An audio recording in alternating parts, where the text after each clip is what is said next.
So Tommy, do you remember when we went to Indianapolis and we got to take the Demon on the drag strip? Yeah, this is the Dodge Demon, the 2018. Is there another one? No. And at that time, Dodge said that they were building only 3,300 Demons and actually selling them and then walking away. Well, it looks like that Dodge has just unveiled and introduced what to me is a Demon without the Demon name.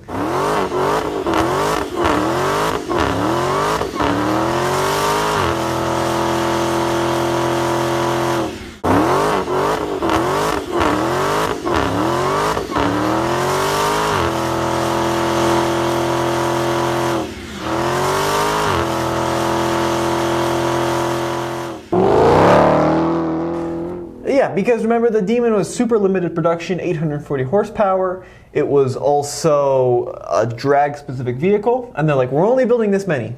And then they were like, actually we also have a red-eye wide body, which is kind of like a Demon but with 797 horsepower. And now we've got a new model called the Dodge Challenger SRT Superstock. So I think you're right. This is basically a Demon in everything but the name. Yeah, basically the Demon was unique because, well, it was a drag strip monster.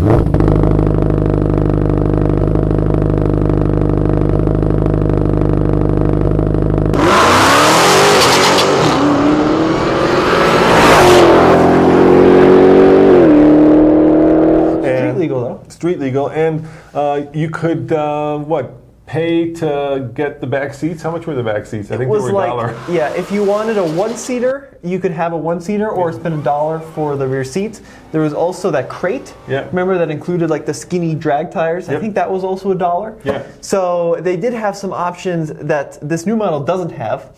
But for all intents and purposes, this is very similar. And in that crate, you also got a different, basically instrument binnacle, right, that you would slot in into the Demon that would allow you to run race gas. Race fuel, yeah. And so basically, let's call this the Demon Light. Of course, Dodge is calling it the Superstock, but I'm kind of figuring it's a Demon Light. So in this video, we're going to tell you all about it. It's up there.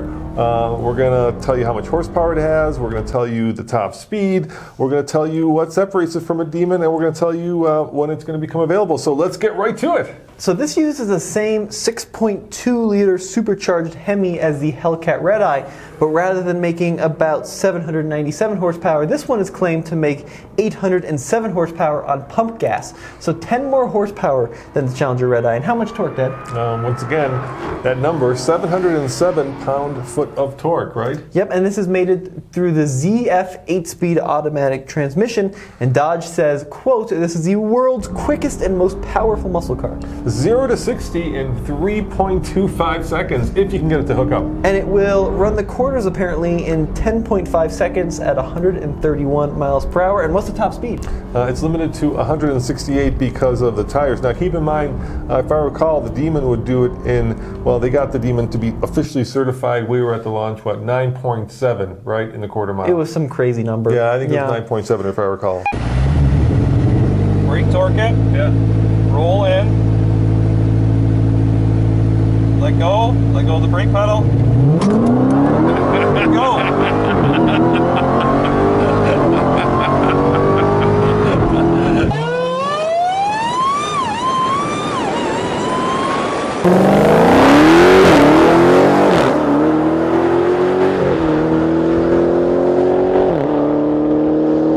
Some other things the Demon had that doesn't look like this has. The Demon, once again, you could spec it with those really narrow drag tires. You could also spec it with a transmission brake, which is a drag racing tool. Yeah.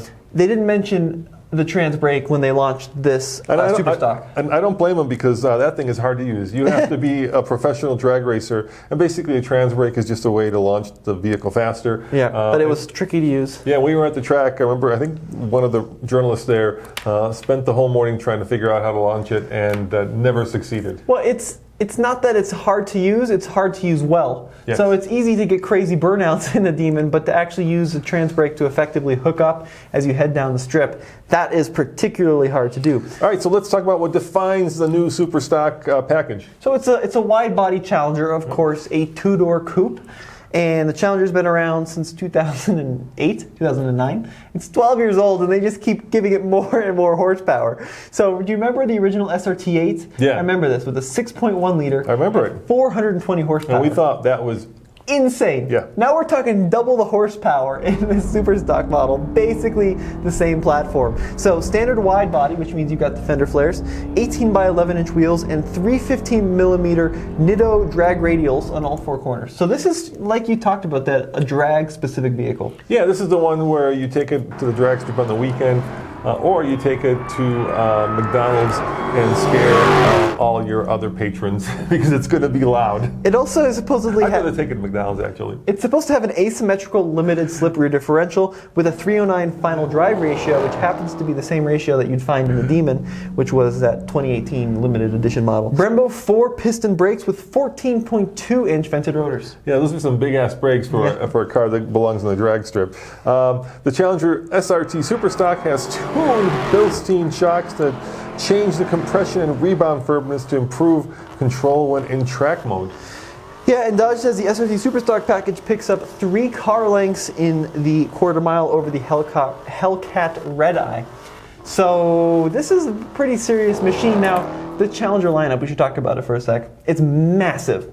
You've got everything ranging from the 3.6 liter V6 in like an SXT to the RT with the 5.7, and then you jump up to the 392 equipped vehicles, and then the Hellcats. The best bargain, by the way. Yeah, the 392 is the best. That's the muscle car. If this is the most powerful muscle car, that's the muscle car bargain. Yep.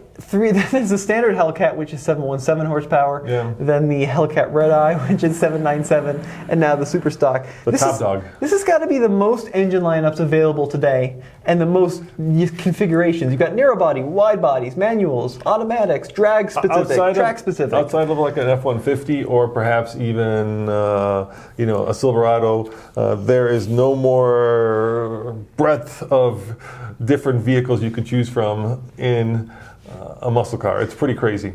Drag racing tech, let's talk about it for a sec. Launch assist, this will help reduce wheel hop on launch. Okay, and guys, we had a Hellcat, and we tried using launch control, and it honestly didn't work. But this is launch assist. I know. There's also launch control. I know. I know you're getting to it. And we figured out, and this is a tip for all of you Hellcat owners out there, the best way to launch it is you got to put it in manual mode, put it in second gear, basically have it hook up, then flip it over to drive, and then floor it. Otherwise, you're going to have the world's longest and coolest burnout, but you will not have a fast launch time.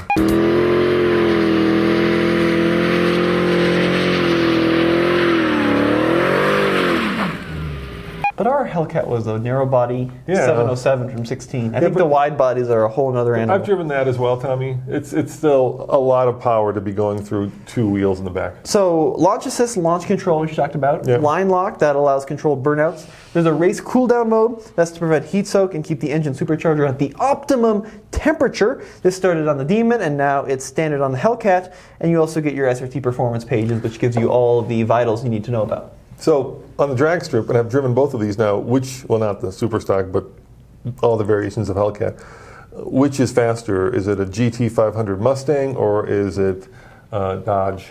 It's got to be the Superstock. It's got to be the Superstock. You think? Well, they're claiming it's the quickest and most powerful muscle car. So I assume they're including the GT500 in that claim. Yeah, you assume that, but this is a press release. They could be claiming a lot of things. I think the Ford people would disagree.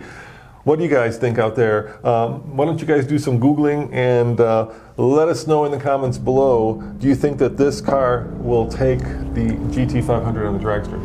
It's worth noting that this Superstock is road legal, Yeah. right? It's not a limited edition, track only, not road use. And it vehicle. is not limited edition. That's the other thing. It's not a limited edition. That's right. They're going to build as many of these as they can, is what it sounds like. Yep. So production will continue into the next model year as well. And production is slated to start this summer on the Superstocks, and they're apparently going to arrive in dealers later this year. How much is it going to cost? We don't know how much it's going to cost, but There is an elephant in the room. What's the elephant in the room? The elephant in the room is the new mid-engine Corvette, because we've driven that as well, and that does hook up, and people have taken that to the drag strip. This is a whole nother beast, Dad. This Yeah, is yeah. front-engined, Yeah, but the supercharged. Yeah, but the Corvette, even in standard, right? I'm not talking about any special edition, that are coming. I'm talking about the one that you can buy right now, if you can find one at your local dealership. That one will also be very close in a 0 to 60 and a quarter mile time to both the GT500 and now the super stock one. So I agree, but keep so I'm just opening up the comments below. Right. So now you got to Google Corvette, and I'm really curious, before anybody's actually run all three of these cars on the track, which one in a pure drag race would cross first and in what time? I'm thinking that if you've got the right driver in this super stock, look, the Corvette is built to do a lot of things. It's supposed to be beautiful and handle well. The super stock is built to go as fast as possible from here to a quarter mile over there. Look, I have no doubt. And that's what it's going to do well. I have no doubt if that were an all-wheel drive car, it would completely demolish the other two. But even with the bigger tires, even with the Nitto drag rubber, it's still going to have a hard time hooking up, right? And maybe on a drag strip that's specially prepped, because that's what it took for the Demon to go under 10, right? It was a very specially prepped drag strip with the stuff they spray on there to make it sticky. It was able to go below 10. But on a regular strip where it's, let's say kind of a Wednesday night where it's run what you brung night, I'm really curious to see which of these three would end up winning. It might just come down to the driver. Yeah, And reaction I think time, for sure. Yeah, all of these are going to be insanely quick. But the advantage with the Challenger is it's older than granite. So they've had an opportunity to find and tune the chassis to be the best possible in a straight line. So Now, over at TFL Car, FCA did drop another bomb today, and that was, of course, the new Hellcat Durango. So if you're curious as to see how fast that will be in all-wheel drive, head on over to TFL Car, where me and Tommy just went through everything about that vehicle, and you'd be surprised that it would not necessarily be outclassed by the three vehicles that we've been talking about. yeah, and thank you so much for watching. This has been a lot of fun. Yeah, and FCA, Hellcat everything. As always, this is Roman. And Tommy, check out TFL Car, as we mentioned, for the latest and greatest in new cars. Dude, they need to put the Hellcat in the Pacifica. We'll see. That's the one I want to see. Come We'll on. see. Do it. Pacifica Hellcat. Do it. You embarrassed? Yes.